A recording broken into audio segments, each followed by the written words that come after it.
When you're looking at feedback people give you on your story, pay special attention to those who give specific feedback on things that they think are missing, or that make specific suggestions on what they think would make a scene or a moment or whatever better. Now, that doesn't always mean you have to listen to them. Readers or viewers or consumers don't always know how to fix a story.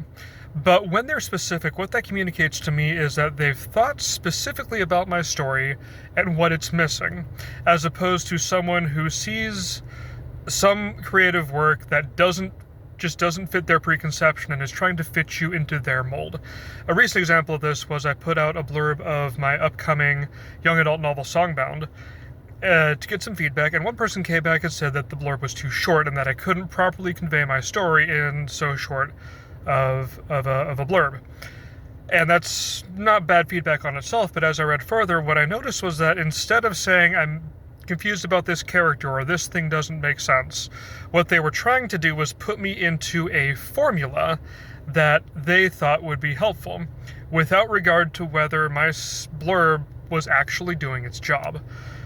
And this is feedback that I felt safe ignoring, not because they were necessarily ill-intentioned or because a formula wouldn't work, but because it was clear to me they hadn't considered my story because they were giving me general advice and not specific.